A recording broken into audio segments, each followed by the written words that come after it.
Friends, welcome to my channel. Don't forget to like and subscribe. It's not difficult for you, but it's nice for me, and we're starting. Several times in your life, you find yourself at a crossroads where you don't know which direction to move in. Life can become very complicated and confusing. It happened to me about a year ago. I just turned 39, and several things happened to me at once. First of all, my 18-year-old daughter, my only child, has just moved to London to join the civil service.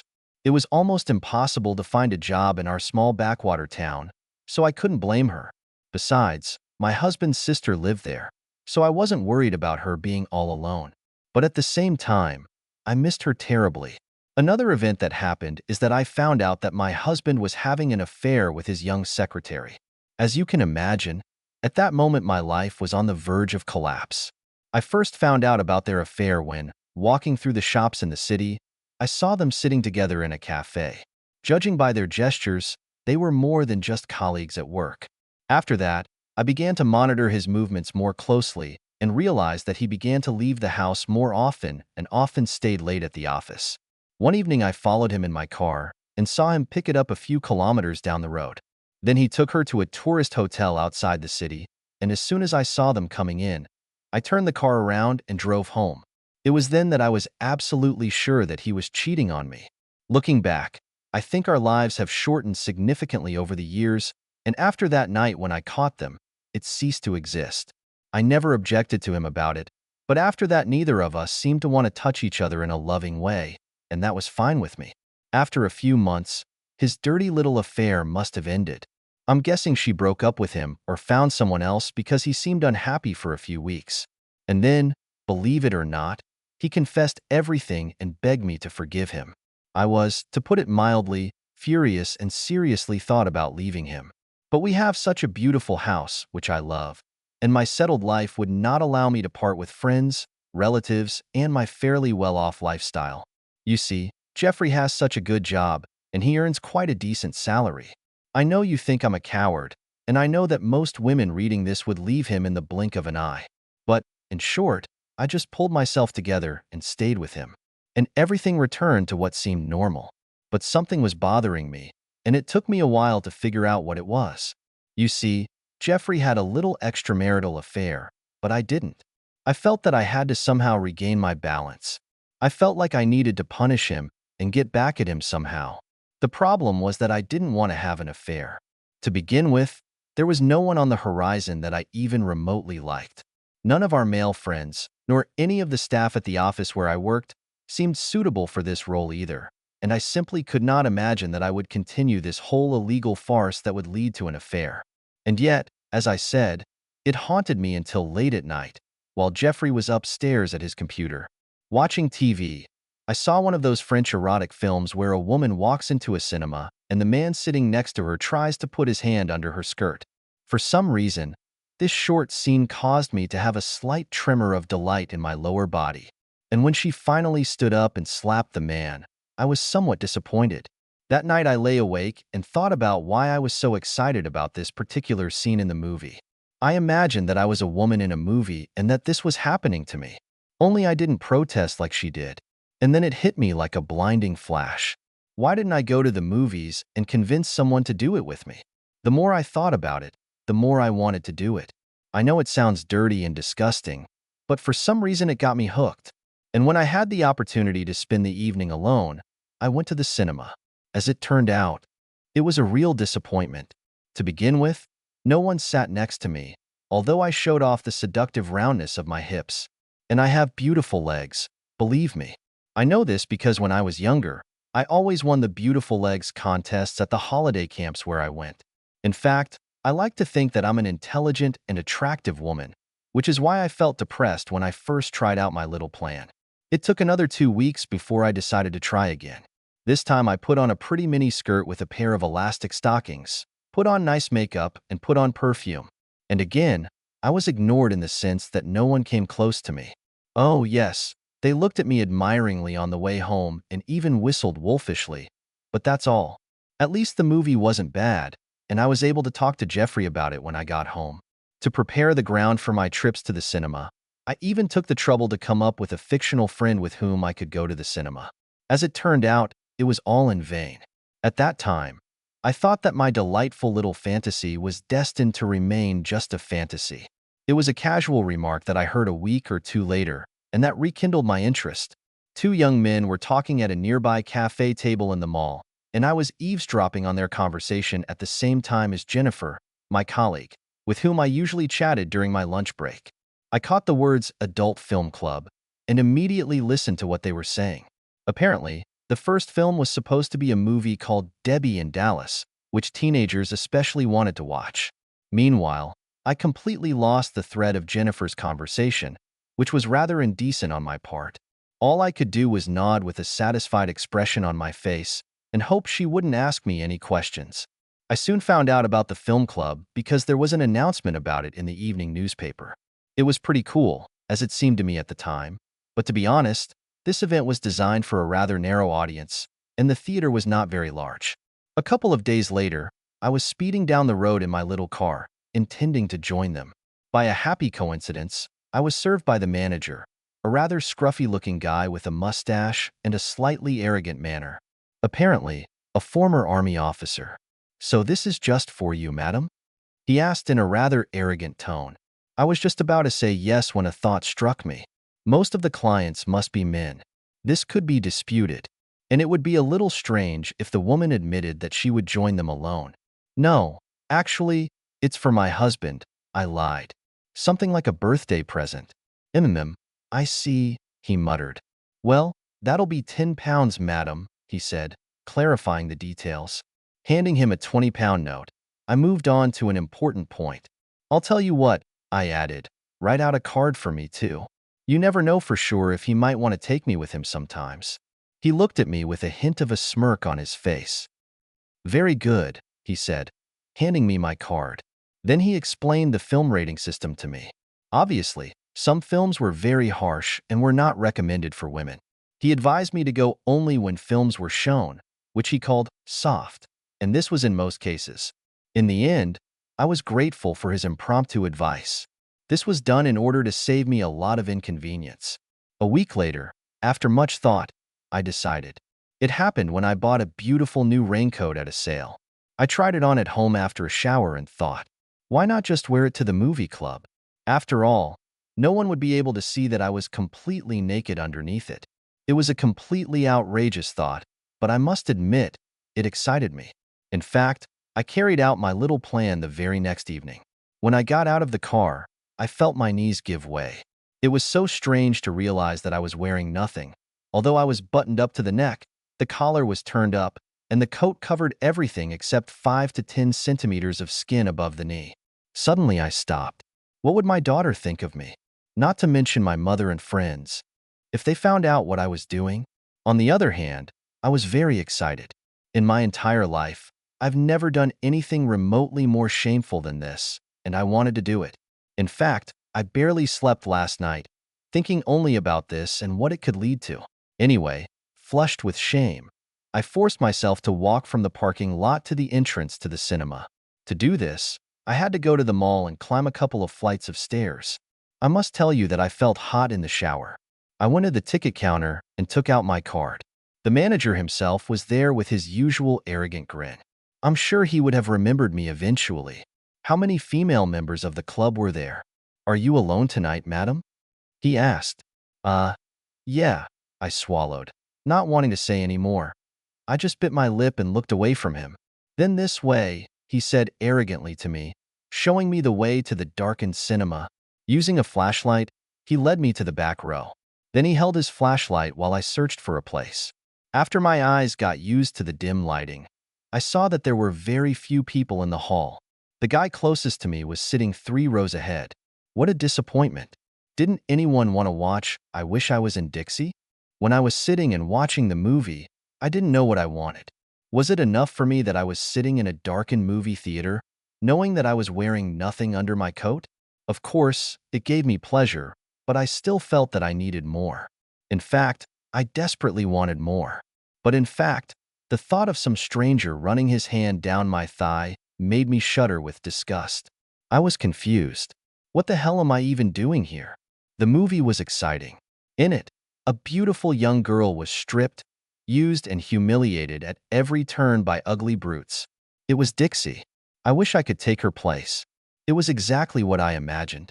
I made a mental note to come and watch these movies more often. They turn me on so much.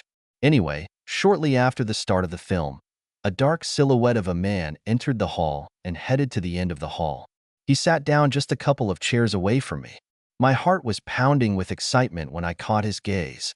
Then, a few minutes later, it dawned on me that maybe he was waiting for some kind of sign from me that would encourage him to come closer. At that moment, I discreetly unbuttoned one or two buttons on my raincoat and let the material slide off my feet. When I looked down, I saw that I now had more legs than a respectable lady in a movie theater should have. Undoubtedly, the sight of my beautiful legs would arouse some interest. Out of the corner of my eye, I noticed that the man was looking in my direction again, staring intently at what I was putting on display. Then my heart almost stopped when he got up and slid into the seat next to me. I looked up and saw on the screen that the young heroine was trapped in an alley by two young men on motorcycles. One of the young guys clamped the front wheel of his bike between her legs and started the engine. The hint was very clear. She was going to get what she deserved. Then I froze, feeling the man's knuckles touch my leg closest to him. He was obviously testing me to see if I would mind. I watched as a young girl was cornered and her skirt was ripped off. Then I gasped as the man's hand stroked my thigh. It's time to make a decision. Should I stay or leave? I decided to stay, and besides, I paid to watch the movie, and the action became more and more exciting. I wanted to see it. I wanted to see how it was used. My date brazenly reached out and undid another button on my coat, and then another one. By that time, he must have realized that I was completely naked under my coat. I shrank a little into the seat, blushed, and bit my lip when the coat fell open on my naked body. He growled approvingly as his hand began to wander slowly and seductively over my bare thighs. We were sitting in the back row alone and immersed in our own world. On the screen, the girl was well and truly used. There's nothing you can do about it. Her desperate moans were well transmitted over the audio system, which was even better because I began to repeat her moan after moan. I sighed, realizing that my erotic fantasy was now really happening to me. And I had to admit that whoever this stranger was, he was damn good at his job.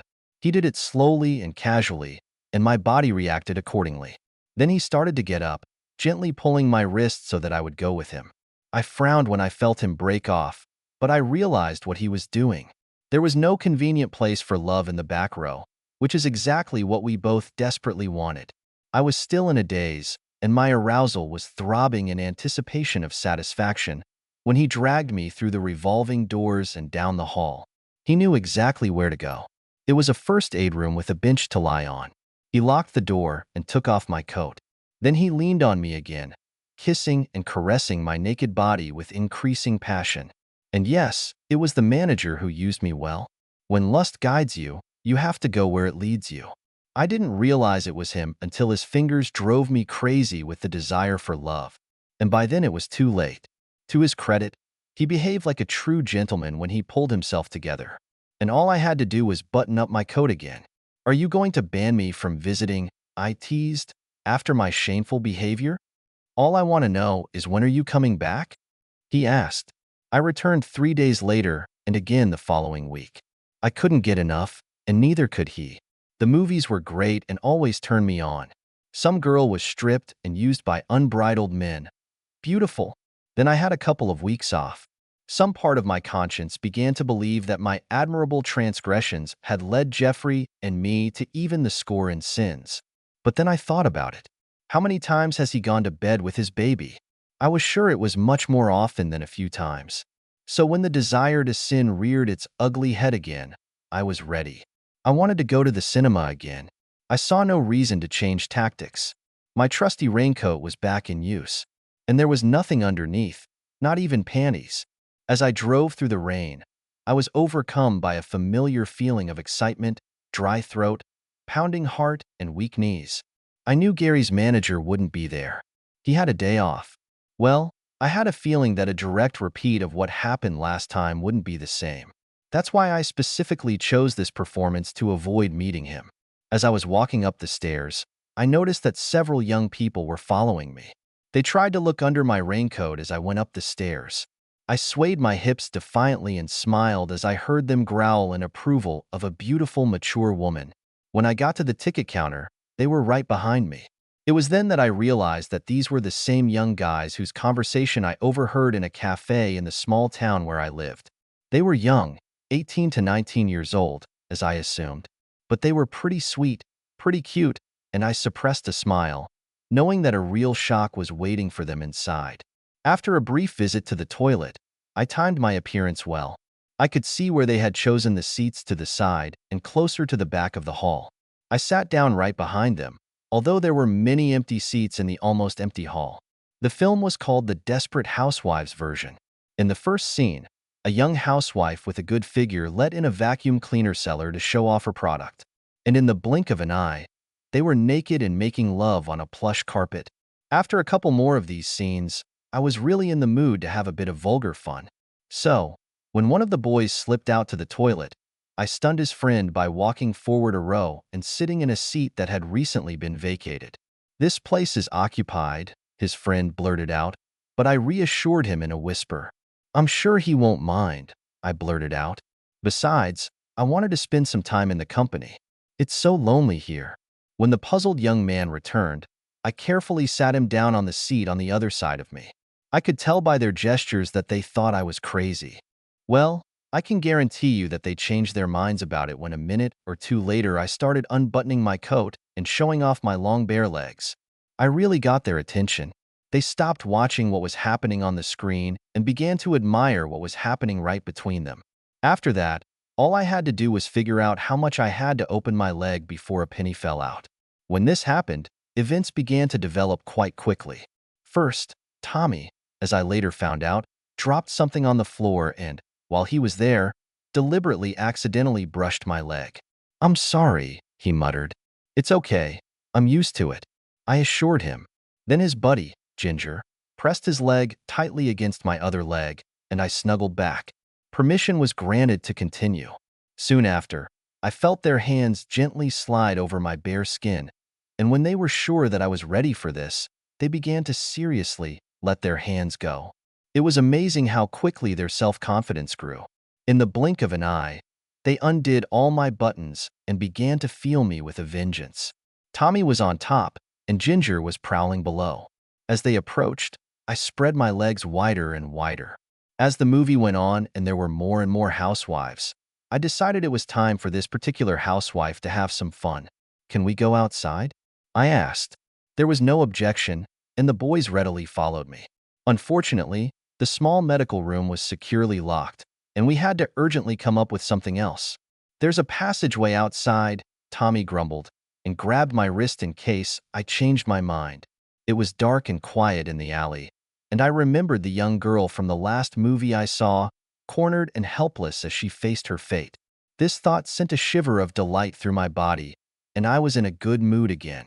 Tommy pinned me against the wall first, spread my legs with his boot, and plunged into me with such fierce enthusiasm that it took my breath away.